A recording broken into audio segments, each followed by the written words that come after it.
Is it on? It's Monday, Mindset Monday to be exact, and I'm so excited to be joining you. I am using a different device tonight, so let's see what is what here.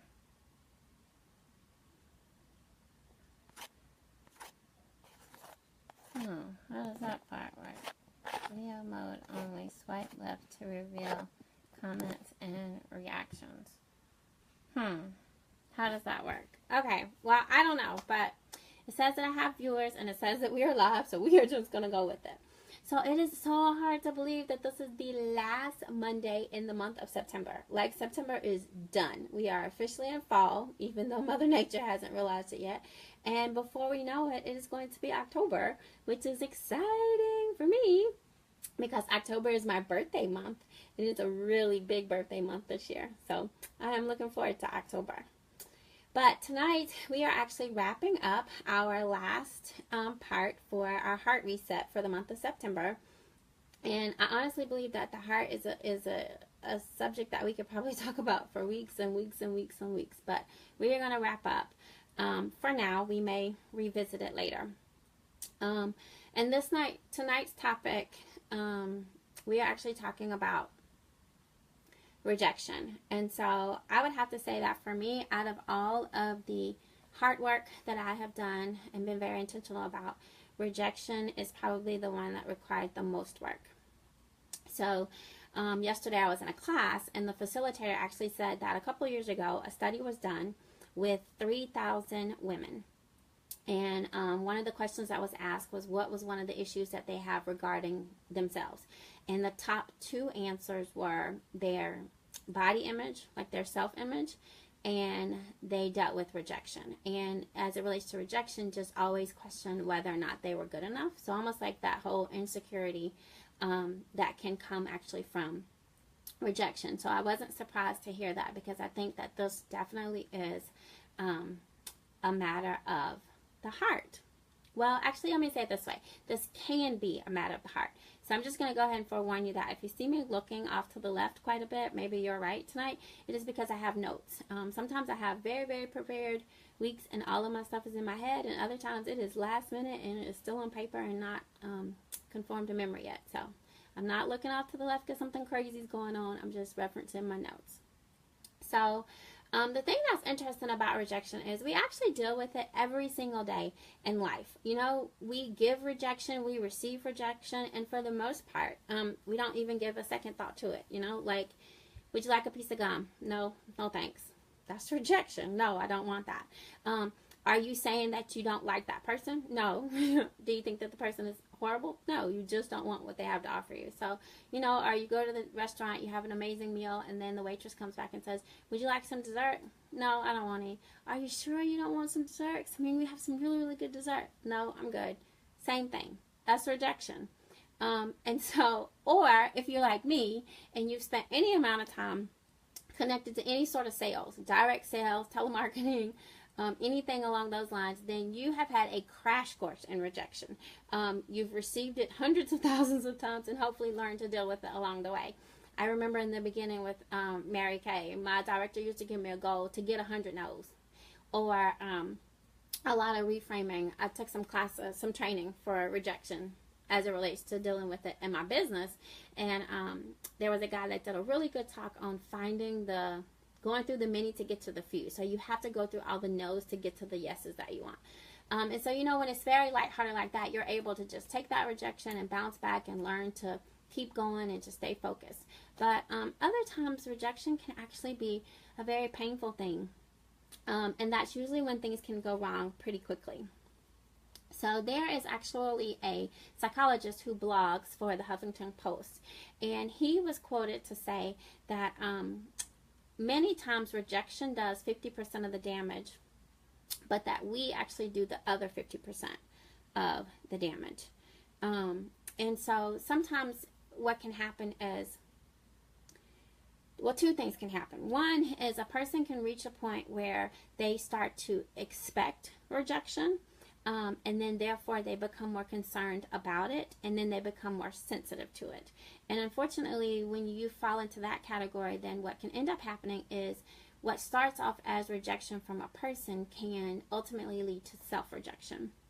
And that's when rejection truly becomes a matter of the heart. So when we think back, about 50% of the hurt comes from, or the damage comes from rejection, but the other 50% actually comes from the damage that we do ourselves. I definitely can relate to that. I dated a guy years before I met my husband, and we dated for a really long time, and kind of all of a sudden, he just decided that he didn't want to be under the relationship umbrella anymore. Those were his words, under the relationship umbrella anymore. And I kind of had saw the relationship going one way, and it took a total opposite turn. And when I say knocked me completely off my kilter, like hurt to the core, I really struggled with rejection. And I struggled with what I did. What was it? What was it about me? What did I need to do different? What had I done wrong? Why? You know, why? I mean, weeks. I probably was depressed for weeks. And so I definitely can say that I did more damage to me during that time than the actual rejection from him. So some research actually shows that a lot of times people that have a much harder time dealing with rejection and feel like rejection is just more painful and it takes longer for them to get over it, those people actually typically have something else going on. And a lot of times that can be low self-esteem. So the point to that is just that sometimes when someone is struggling with rejection, it is usually because it is not the only heart issue, or it is the heart issue, but there are other issues surrounding it. So we are going to talk quickly tonight about 4 tips to help you so that you do not get stuck and weighed down with rejection, especially self-rejection. So on a sidebar, this is kind of different because I'm using a iPad, like an iPad mini tonight, and I guess because of the way I have it turned, or probably because it's me, operator error, I can't see any comments, I can't see. It's kind of funny. I feel like I'm just talking to the camera, so hopefully somebody's there.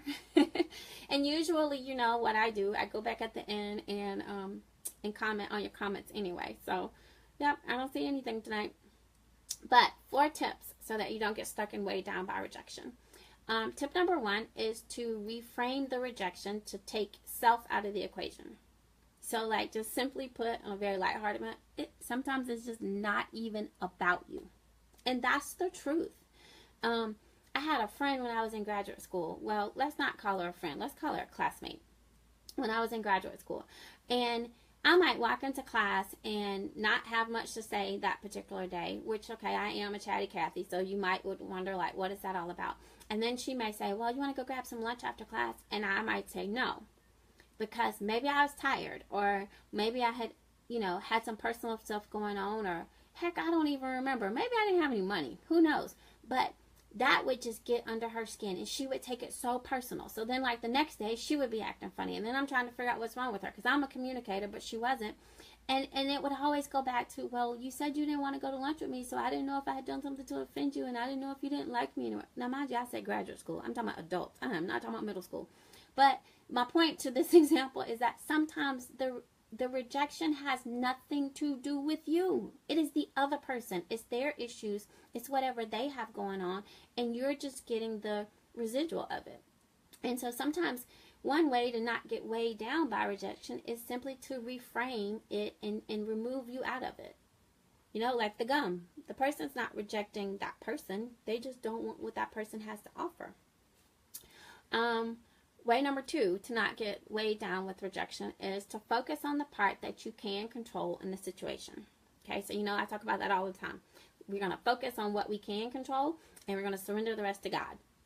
And that's no different with rejection. You can't control the person who rejected you, but you do have control over what you do with the rejection once it happens, right? So pretty simply put, if we allow what the person said or did to change how we see ourselves, then we are allowing that person to control our thoughts, and we are allowing our emotions to control us. So we've just given up complete control over who we are and what our life is about. So when we choose to get stuck behind the rejection and we choose to take the rejection personal or what the person has said, and we now allow that to be the scroll that rides through our minds about us, then we have given up control. We've given them control of our thoughts, and we've given our emotions control of us. And I tell you all the time, either you control your emotions or your emotions control you, right? But when your emotions control you, you're no good. You're a hot mess. That's just being honest about it. You're no good. Way number 3 to not get weighed down by rejection is to dig deeper and see if there are unresolved heart issues that cause the rejection that you're experiencing to be harder to deal with. And so I kind of touched base on that earlier when I was giving the example about the guy. And the truth of the matter is when it was all said and done, the rejection from him just really pulled back the layer of a wound that still was like festering underneath, so to speak. So I had bigger rejection issues, and they stemmed from my dad. When my mom and my dad separated, I was an amazingly blessed child in that my mom and my dad respected my brother and me enough that they never fought and argued in front of us. So the gift to that was I grew up with a beautiful childhood. I didn't have to deal with adult issues and adult problems. However, the negative to that was one day my dad just left, and I had no idea why, and so I took it that he left me. Right? So this rejection in this relationship was so hard for me to deal with because there were unresolved issues that I had anyway with rejection. And so the crazy part about that is again, when we go back to reframing, then sometimes it takes our boat being rocked a little for us to get to the heart of the matter, right? And remember, for this whole month, we've been talking about the fact that out of the heart flows the issues of life. So there was a deeper issue going on in my heart that this rejection just brought to light. So now talk about reframing rejection, right? That rejection actually brought something to light, and I healed because of it. So reason number 4, which is the last one, is most importantly, pivot. So I talk all the time about reframing, pivoting, and persisting, right? Reframing is when we're going to change the way that we're looking at something.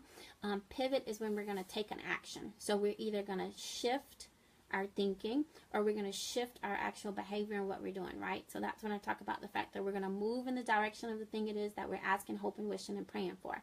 So the last thing you can do so that you don't get weighed down with rejection is you can pivot away from being stuck on who you don't matter to and turning your energy over to who it is that you matter most to, right? And that's God.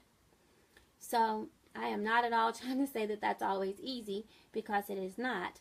But when we can learn at the end of the day to value what God says about us and His unconditional love over what man can do and what man says, then that, honest to goodness, is when we can truly begin to have peace in our hearts. And that's been the whole purpose of this heart reset, right? We've talked about the fact that you can have it all together on paper. You can study success. You can copy what successful people do. You can adjust your mindset, and you can be walking around and saying all these positive affirmations and being very selective about your words. But at the end of the day, if there are still unresolved issues in your heart and you're still a hot mess on the inside, you're going to always be empty. All of that external stuff will only take you so far and will only mean so much. So we're going to recap really quickly. Tonight we're talking about rejection and the fact that 50% of the time the damage actually comes from the damage that we do to ourselves. And that's when we can begin to reject ourselves, because we can get stuck on who rejected us, why they rejected us, or what they said. But 4 tips to help you not get stuck is 1, to reframe the rejection and take self out of the equation. 2 is to focus on the part that you can control in the situation. 3 is to dig deeper to see if there are other unresolved heart issues that could be causing the rejection to be harder to deal with and more painful. And then 4, pivot and move away from being stuck on who it is that you don't matter to and turn your energy to who it is that you matter most to. So this is wrapping up our mindset Heart Reset Edition for the month of September. And then next week, we move over into October. And October happens to be my birthday month. And it is a really big birthday month. I am turning the big 4-0. And I'm so excited about it. My mom made a comment earlier this year to me that she felt like a woman was her most fierce at 40. And I decided to just embrace that completely. So I am like excited, waiting on October 12th to get here, because I am going to intentionally wake up on October the 12th and be the most fierce for the next 365 days that I have ever been. So next month is going to actually be dedicated to 40 things that I have learned. So I hope that you will to join in next month. Each Monday, there's actually 5 Mondays in the month of October, so yay for that. But because, you know, I tell you all the time, my job is to, or my mission, my purpose is to inspire, educate, and empower others, as, specifically women. And I know that some of the things that I've learned weren't just for me, and so I am a teacher at heart, so I want to teach you the things that I'm learning so that we can all move together in the direction of the thing it is that we have been hoping, wishing, asking, and praying for. So I will see you guys next Monday. Hope that you have oh, I almost forgot. Quote. Nope. Give me just a second. And I actually have a good one. So hold on one second.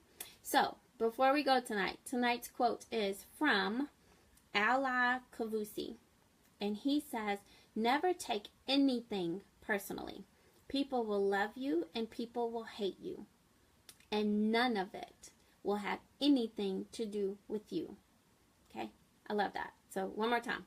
Never take anything personally. People will love you and people will hate you. And none of it will have anything to do with you. Always know how to handle rejection. So isn't that awesome? Like, what a perspective, right? What a mindset. That it has nothing to do with me. I say that all the time. I probably have some haters. There are probably some people that talk about me, but that's actually none of my business because I have entirely too many things to do to get caught up on that. So I encourage you to take that same mantra. And I do want to just end very quickly by saying that I've kind of given you a very light brush over. I know that rejection is hard. I have dealt with it, still, you know, have remnants of it sometimes. But at the end of the day, a surrendered heart to God can be healed. A past surrendered to God can be overcome. Hurt surrendered to God can be released. And this much I know to be true. So, hope you have a good night, and I'll see you next Monday.